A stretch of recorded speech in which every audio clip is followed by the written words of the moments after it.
श्री गणेशाय नमः. जय महालक्ष्मी देवी. आपल्या जीवनात काही क्षण असे असतात जेव्हा सर्व मार्ग बंद झाल्यासारखे वाटतात. मनात चिंता, घरात संकट आणि भविष्य अंधारमय दिसू लागते. पण अशा वेळी एकच हाक मनातून उमटते, आई मला तुझा आधार दे. अशी श्रद्धेची हाक ज्या मातेकडे पोहोचते ती म्हणजे आषाढी देवी. आषाढ महिन्यात देवीची उपासना का विशेष मानली जाते? या महिन्यात केलेल्या प्रार्थना आणि व्रताचे महत्त्व काय आहे? देवी भक्तांच्या जीवनात कसे चमत्कार घडवते आणि तिच्या कृपेने दुःखाचे सुखात रूपांतर कसे होते? आजच्या या विशेष प्रवासात आपण जाणून घेणार आहोत आषाढी देवीचा अद्भुत महिमा, तिच्या प्राचीन कथा, भक्तांचे अनुभव, पूजेचे महत्त्व आणि श्रद्धेचे सामर्थ्य. म्हणून हा व्हिडिओ शेवटपर्यंत नक्की पहा. जर तुम्ही मनापासून देवीचे भक्त असाल तर कमेंटमध्ये लिहा, जय आषाढी माता.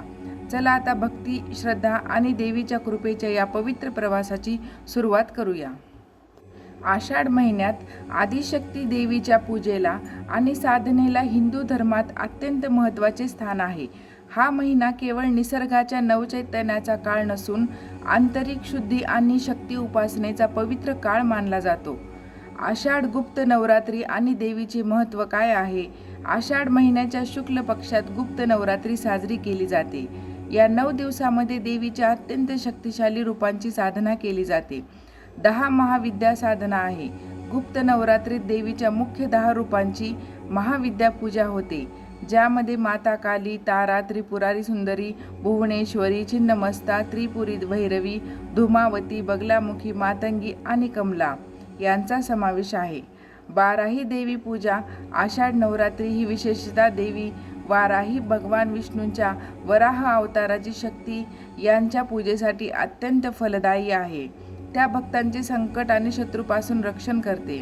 तांत्रिक आणि गुप्त साधना. या काळात साधक गुप्तपणे मंत्रजाप, ध्यान, तांत्रिक विधी करून आपली आध्यात्मिक प्रगती करून घेतात. आषाढ महिन्यातील प्रत्येक शुक्रवारी सुवासिनी महिला देवी महालक्ष्मी आणि दुर्गेची विशेष पूजा करतात.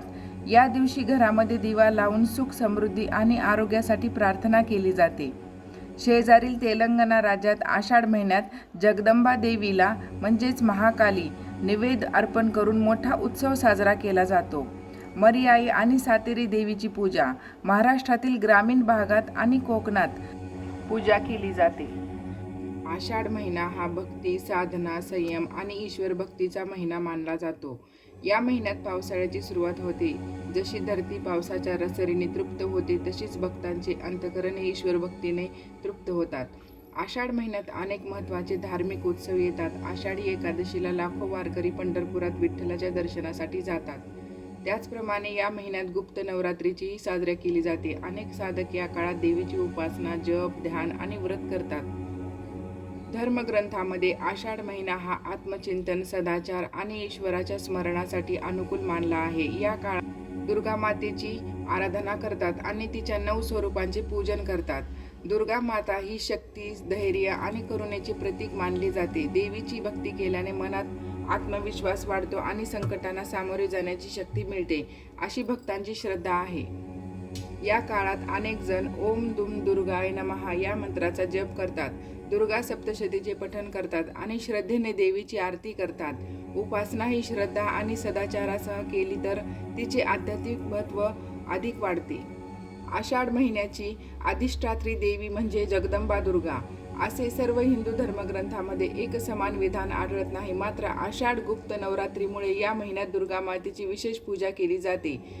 जर तुम्ही देवीची उपासना करत असाल तर श्रद्धेने ओम दुर्गाय नमः या मंत्राचा जप करू शकता. भगवान विष्णू किंवा श्री विठ्ठलाचे भक्त असाल तर ओम नमो भगवते वासुदेवाय किंवा श्री विठ्ठलाय नमः या नामाचा जप करतात.